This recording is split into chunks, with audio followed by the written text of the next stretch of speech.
Sachez juste que si vous avez peur des Uber, ne regardez surtout pas cette vidéo. Salut tout le monde! Alors on se retrouve pour une nouvelle vidéo après une petite pause parce qu'on avait des choses à faire. On avait rien du tout à faire. Ouais, mais là on reprend pour de vrai et vraiment on va essayer d'être hyper régulier. Surtout que là ça sera les vacances, on aura beaucoup de temps, on aura des gens qui vont venir. Attendez ça aussi, ça va être trop bien. Vraiment préparez-vous, on aura des copines à nous qui vont arriver sur Los Angeles. Du coup on va préparer grave du contenu. On continue en même temps en disant n'hésitez pas à vous abonner à nos réseaux sociaux, je vais les mettre directement là au lieu de faire des petits grands gestes comme ça. Et on vous laisse avec la suite de la vidéo. Du coup, là, la vidéo d'aujourd'hui, ça va être une story time. Donc, comme Lutfi l'a expliqué au début, c'est par rapport à un Uber.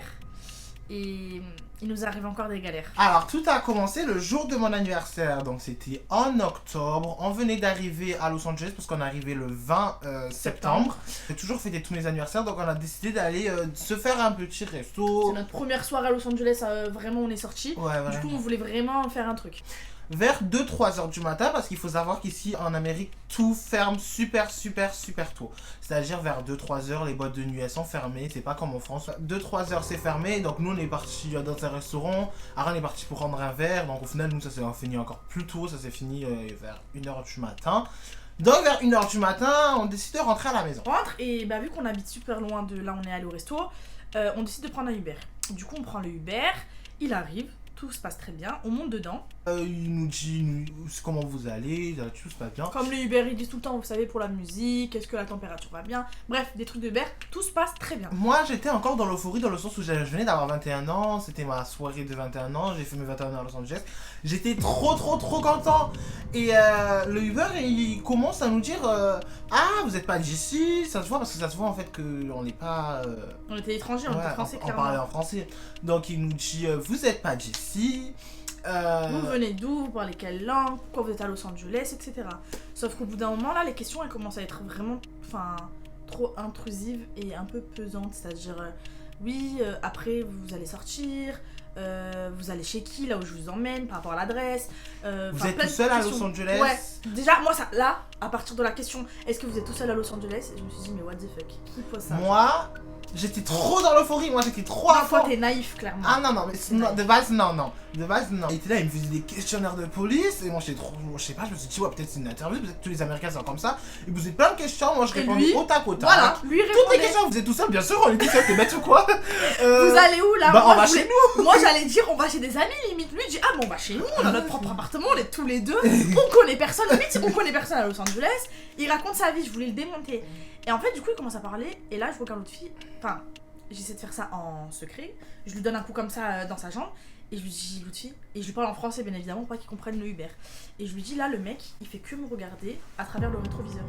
Et lui il me dit mais qu'est-ce que tu racontes, n'importe quoi et tout, il doit regarder comme ça. Et je dis non mais je sais quand un mec il te fixe dans le rétroviseur et que c'est un regard super malsain. Je lui dis il fait que fixer, il regarde la route, il regarde le rétro, il regarde la route. Vraiment là, ma tension a commencé à monter en fait.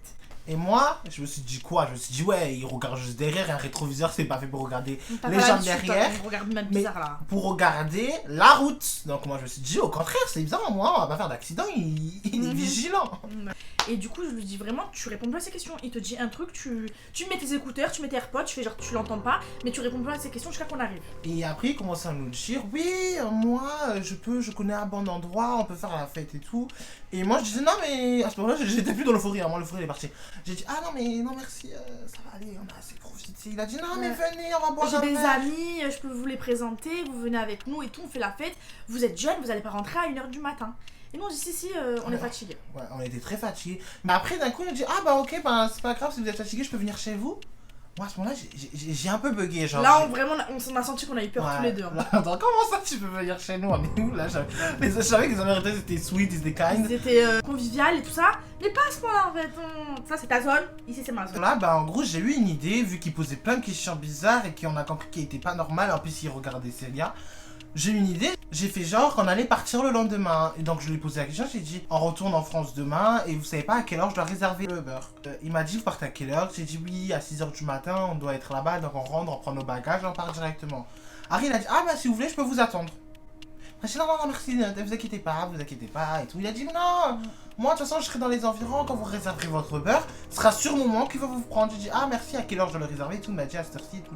Du coup, on arrive à destination et du coup, lui, il avait une adresse sur le Uber. Et l'autre fille lui dit non, c'est pas là, allez un peu plus loin. Parce que du coup, bien évidemment, on voulait pas lui donner le lieu de notre maison en fait, le lieu de notre appartement pour des raisons évidentes, je pense.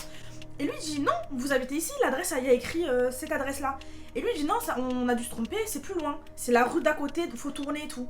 Et lui, il dit vous êtes sûr? Et l'autre fille, il dit oui, on est sûr. Du coup, bref, il nous emmène de l'autre côté, on descend, on fait genre on marche. Mais on attend vraiment que la voiture elle part. Je pense qu'elle a dû rester 1 minute. Mais 1 minute c'est long. Tu sais, 1 minute vraiment quand la voiture elle reste c'est long. Du coup on s'est dit. On faisait trop genre en chercher autour, on savait pas où c'était. Moi je cherchais les clés dans mon vraiment, sac. On faisait genre vraiment comédia dell'arte. Genre vraiment Hollywood. Appelez C'était pas préparé, je suis choquée. Bref, du coup, il finit par partir. On commence à marcher comme on peut, sachant que moi, on vous racontera dans une autre vidéo.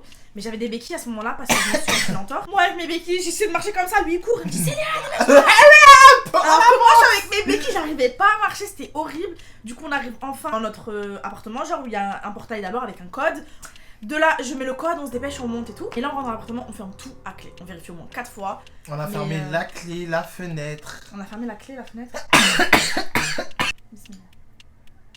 Bref, on arrive, on s'est mis à huis clos, on a tout fermé. Ça commence à redescendre, on va se doucher, après je vais me doucher. Et on finit par regarder un film ensemble. Ouais. Et il faut savoir que la porte, notre porte d'entrée, elle est dans notre salon. Donc vraiment retenez ça, notre porte d'entrée, elle est dans notre salon. Et du coup, on regarde un film à la télé, il devait être 3h du matin, je crois. Et Lutfi et moi, du coup, on s'endort sur le canapé, on s'endort. Et là, le pire arriva, les amis. Là, vous êtes pas prêts. De là, d'un coup, on vers entend 3h, 4h du matin, on entend quelqu'un qui tape à la porte. Mais vraiment fort. Et comme je vous ai dit, on était collés à la porte. Nous, on sursaute direct. On est directement réveillés et on a directement sursauté. Il est 3h du matin, on attendait absolument personne. Ça faisait quoi, 10 jours qu'on était là, on connaissait personne. On n'avait même pas commencé l'école encore. Vraiment, à part notre propriétaire. Et on s'est dit, je crois pas que le propriétaire va venir à 4h du matin taper chez nous pour se présenter. Comme si on lui devait de l'argent. Hein. Comment le mec il a toqué là, c'était vraiment fort. Au pire des cas, le mec il nous appelle, mais pas il toque comme ça. Et là, ça retoque une deuxième fois. Du coup là vraiment on comprend pas, on se lève et tout, on se dit mais on y va pas et tout. Et du coup là on attend que ça toque plus pendant quelques secondes au moins. Et là on commence à marcher vers la porte mais vraiment tout doucement. Et là nous vous savez il y a les œillets. Les œillets sur... on va dire un œillet mais le petit truc là pour voir. On y va mais vraiment tout doucement, limite on respirait pas. Et là je regarde donc sur l'œillet. Et là vous savez je vois quoi? Vous savez ce que j'ai vu? Je sais que vous savez. C'était le mec du Uber. Genre là, c'était le mec du Uber. Moi, j'avais pas compris sur le moment. Je m'en doutais peut-être, mais j'étais un peu sur les bas parce qu'on venait de se réveiller. Et Célia, donc, elle ouvre grand les yeux, elle fait une tête bizarre. Et elle recule et elle me fait le geste, va voir, regarde c'est qui. J'ouvre le œillet et là, je mets mon œil. Et en fait, quand j'ai ouvert le œillet, ça a un peu frotté la porte, vous captez. Mais ça fait un mini bruit. Donc, je mets mon œil et en fait, la personne qui était derrière la porte, elle a entendu. Il n'était pas au milieu du couloir, mais il était plus devant notre porte. Donc, quand j'ai mis mon œil, je vois la personne, elle s'est retournée. Elle a capté qu'il y avait quelqu'un derrière la porte. Et elle commence à marcher vers nous. Moi, j'ai directement reculé. Moi, j'ai eu trop peur. En fait, là, j'ai vu moi aussi que c'était le monsieur du Uber. On était au bout de notre vie. Et on était choqués, on s'est dit, mais qu'est-ce qu'il fout là? Le mec du Uber, genre, t'es censé être professionnel, on fait notre course, après ciao.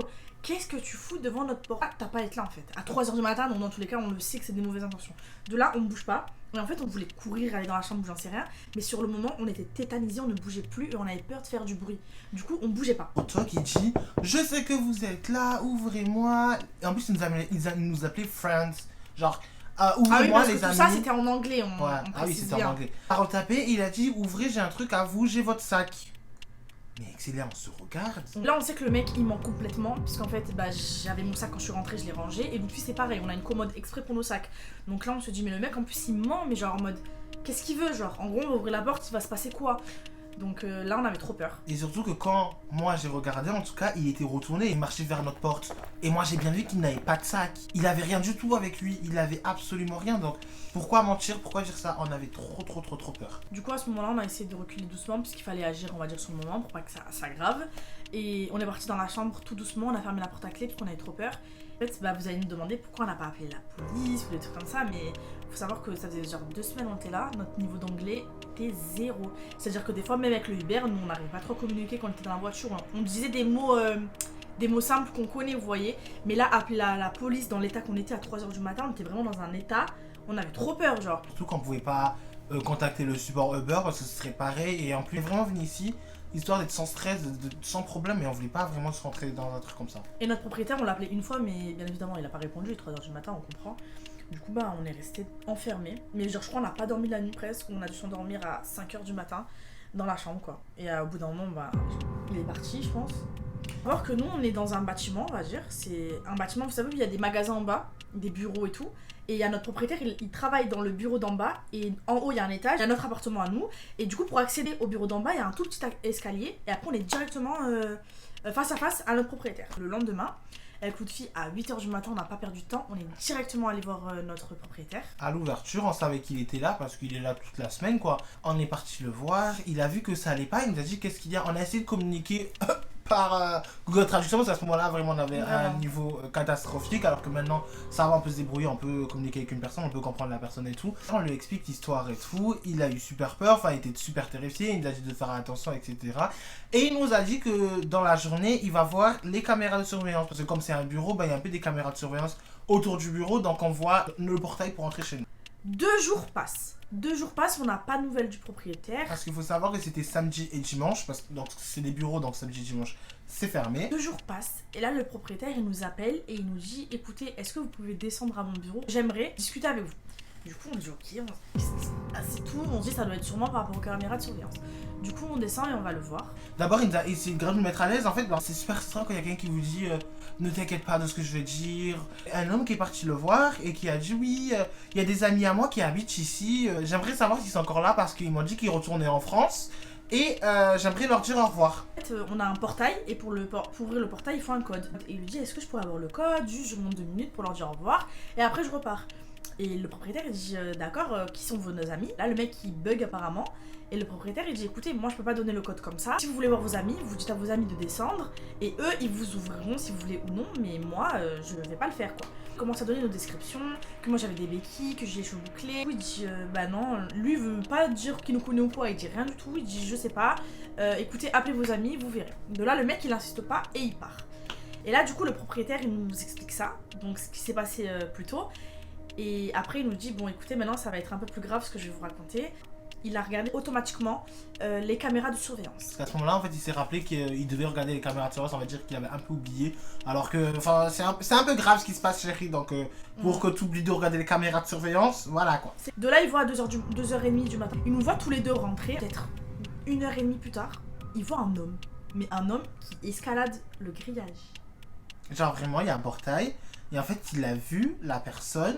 Il a pas vu directement son visage par contre. Il a escaladé et il voit que 30 minutes après, donc en gros, la personne elle est restée environ 30 minutes devant notre porte. Elle voit que la personne elle repart. Mais en fait, quand la personne elle est repartie, là, il a pu apercevoir son visage. Et c'est un homme qui revient. Et là, il voit le visage. Et il a reconnu que c'était l'homme qui est venu le voir juste avant pour lui parler de Lucci et moi. Du coup, l'homme du Uber. Et il a tout remis en ordre. Et il s'est rappelé que du coup, le même jour, on est venu le voir pour lui dire qu'il y a un homme qui était resté devant notre porte. Puis ensuite, il y a un homme qui est venu pour lui dire ouais, est-ce que je peux avoir le code? J'aimerais voir mes amis pour leur dire au revoir. Et ensuite, tu vois un homme qui escalade, qui reste 30 minutes et qui repart. Et c'était le mec en question en fait. Là, il a compris pourquoi la personne elle lui a dit oui, parce que mes amis ils retournent en France. Et là, en fait, dans sa tête, genre. Tout est devenu logique. Il a pas vu nous appeler pendant les 2 jours. Il voulait pas nous inquiéter. Ce qu'il a fait, c'est que lui de son côté, il a appelé la police pour les tenir au courant de ce qui s'est passé. Il leur a montré les caméras de surveillance. Jusqu'à maintenant, en fait, l'histoire elle est un peu sans suite. Parce que à Los Angeles, il se passe tellement des choses graves. Il y a tout le temps des crimes, des meurtres, des trucs et tout. Que pour eux, au final, un mec qui est venu et qui est reparti, ils se sont dit c'est rien, genre c'est un mec qui traîne, un squatter quoi. Et en plus, on se dit que le propriétaire il va pas forcément nous mettre au courant. Il veut pas nous inquiéter de deux parce que. On aurait pu changer d'appartement et pour lui. Business is business. Hein. Voilà. Après cette histoire, en fait, on était un peu dans le mal pendant quelques minutes. Et heureusement, grâce à Dieu, on n'a rien eu quoi. On n'a pas ouvert parce que si on avait été naïf, on aurait pu ouvrir. Ah bon, j'ai oublié un sac. C'est lequel? Morale de l'histoire, faites attention les gars si vous allez dans des Uber. On a eu la chance quand même qu'on était à 2. Enfin en vrai, à 2 on peut quand même mourir, mais Bah si t'es seul, je pense que c'est plus dangereux. Genre n'acceptez pas, si un Uber vous dit venez avec moi faire la fête, même s'il a l'air sympa, dites non en fait. Après ça, vous croyez franchement qu'on va reprendre encore des Uber à Los Angeles? Bien sûr évidemment. que oui. Donc voilà, on espère que cette story time vous a plu. On se retrouve très prochainement pour une nouvelle vidéo. Soyez prêts parce que comme on vous a dit, il y a beaucoup de contenus qui vont arriver là très prochainement. Oui, aussi, il faudrait bien que vous vous abonnez parce qu'au bout d'un moment, on est fatigué, ok? On est fatigué. Abonnez-vous, aimez, commentez, Partagez à vos amis. commentez. Et on se retrouve très prochainement pour une prochaine vidéo. Salut!